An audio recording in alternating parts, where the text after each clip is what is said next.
Bonjour à tous et à toutes.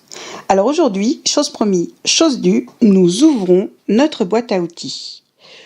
Pour vous, aujourd'hui, dans cette boîte à outils, on va vous donner quelques trucs et astuces pour gérer au mieux une situation parfois compliquée que sûrement beaucoup d'entre vous ont déjà vécu, les trajets en voiture avec des enfants. Voyez-vous de quoi je parle? Les enfants installés à l'arrière du véhicule, les bouchons qui commencent à surgir, tout le monde commence à s'impatienter, ça fait un certain temps qu'on est dans la voiture. Les enfants commencent par se chahuter, crier, se taper. Et vous avez besoin d'une grande concentration au volant. Vous êtes aussi fatigué, vous en avez aussi marre de cette situation.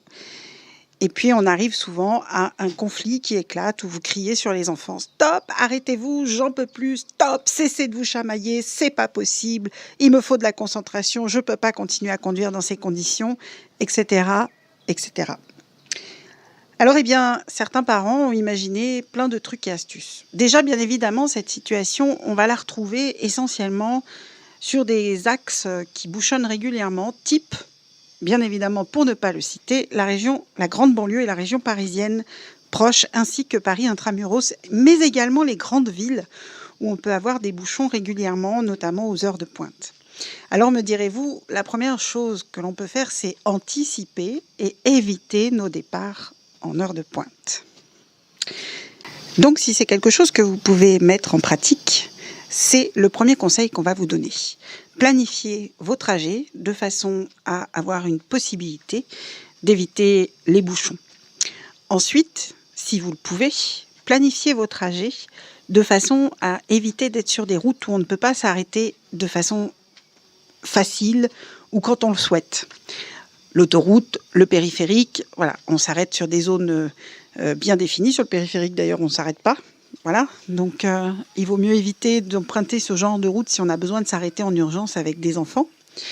Quand on a la chance d'habiter au vert, à la campagne, c'est assez facile. Lorsqu'il y a un problème surgit, on peut se garer assez aisément n'importe où sur un petit chemin, le bord d'une route, en ayant pris soin de ne pas être dans un virage, mais de bien être visible de loin, etc. Donc on trouve des solutions beaucoup plus facilement. Quand on est dans une grande ville, et qu'on ne peut pas s'arrêter comme ça le moment venu, il faut trouver d'autres choses à mettre en place. Alors les premiers outils qu'on peut trouver sont des dérivatifs. Alors dans les dérivatifs, il en est un premier que l'on peut citer, c'est le goûter. Le goûter, prévoyez toujours avec vous dans un sac à portée de main une petite bouteille d'eau ou un biberon d'eau ou une timbale d'eau selon l'âge de vos enfants, mais également de quoi grignoter. Alors ça peut être quelques fruits secs, quelques oléagineux, des noix, des amandes. Bien évidemment, selon l'âge de votre enfant, on ne lui donnera pas le même type de choses à grignoter. Mais ça peut être aussi un petit biscuit, un petit gâteau, une part du gâteau ou de la tarte que vous avez fait le matin. Bref, ayez soin avec vous d'avoir toujours de quoi les faire grignoter et de quoi les faire boire. Parce que bien souvent, les cris peuvent aussi être un cri de faim, de soif, il fait chaud, c'est la canicule, ils n'en peuvent plus dans la voiture, etc. Pour le moment, ce sont des conseils que je qualifierais de logiques. Après ces besoins vitaux que sont se nourrir et boire, bien évidemment, on a le divertissement. Alors le divertissement, il peut prendre plusieurs formules. Vous pouvez emmener avec vous, on trouve maintenant une kyrielle de petits jeux en petit format qu'on peut mettre facilement dans un petit sac à dos. On a notamment chez Djeco plusieurs formules de petits jeux de société, mais on peut aussi trouver des jeux de société un peu plus élaborés avec des petites pièces pour les enfants plus grands. Le sempiternel papier ainsi que les crayons de couleur ou les feutres. Alors prenez soin de prendre des feutres lavables dans la mesure du possible. Ça évitera de retrouver tous vos sièges barbouillés et de ne pas savoir comment vous en sortir. Ça évitera une autre crise de nerfs. Dans le côté créatif, on peut aussi envisager, pourquoi pas, de prendre une grosse boîte de pâte à modeler. Alors certes, après avoir dans quelle mesure, selon toujours pareil, l'âge de l'enfant, est-ce bien une bonne idée de lui mettre de la pâte à modeler entre les mains dans la voiture ou pas?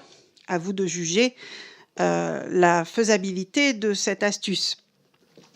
Ensuite, certains parents mettent en avant les solutions qu'ils ont pu imaginer, soit parce que tout ce qu'on vient de citer a échoué, soit parce qu'ils n'avaient pas de quoi faire un dérivatif avec leurs enfants, ils ont bien dû inventer.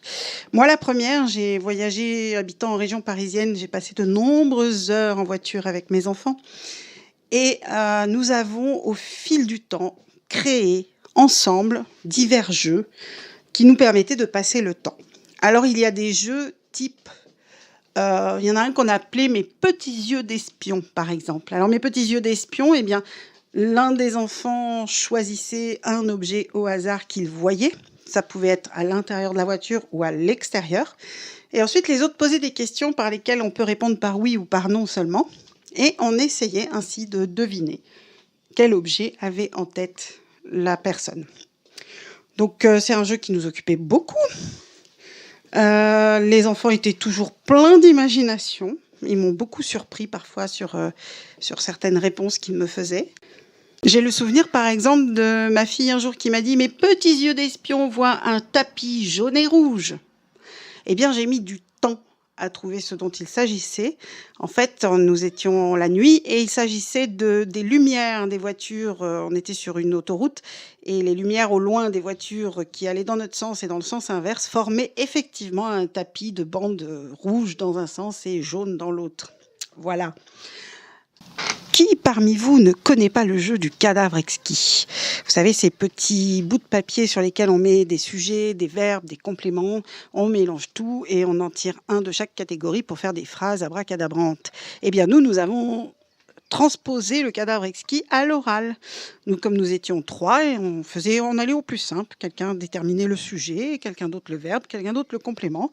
Et on fabriquait ainsi dans notre tête un mot ou un groupe de mots, puis après on se les disait dans l'ordre à l'oral et on rigolait beaucoup. Alors évidemment, avec les plus jeunes qui ne savent pas ce que c'est qu'un verbe ou un complément, eh bien, il faut aller au plus simple.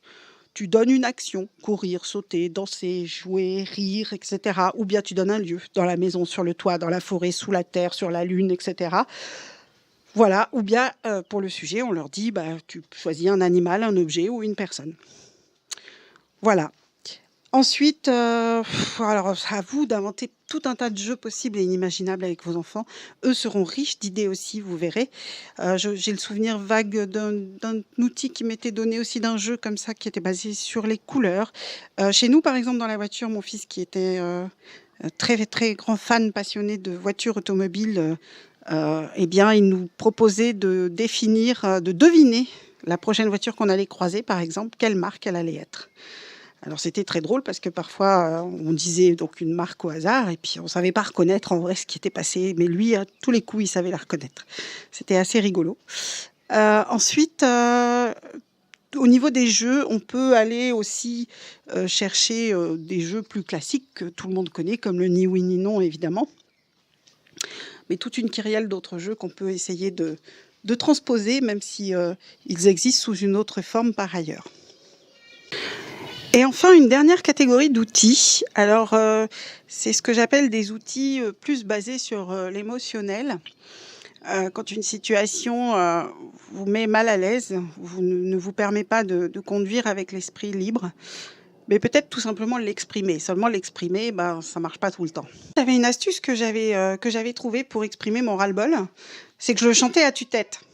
Alors évidemment, crier son énervement ou son ras-le-bol, je ne vais pas vous le faire là au risque de faire sauter vos baffles, mais ça donnait un truc du genre, avec modération là, « J'en ai marre, vous m'agacez, j'en peux plus, j'en ai ras-le-bol, veuillez cesser !»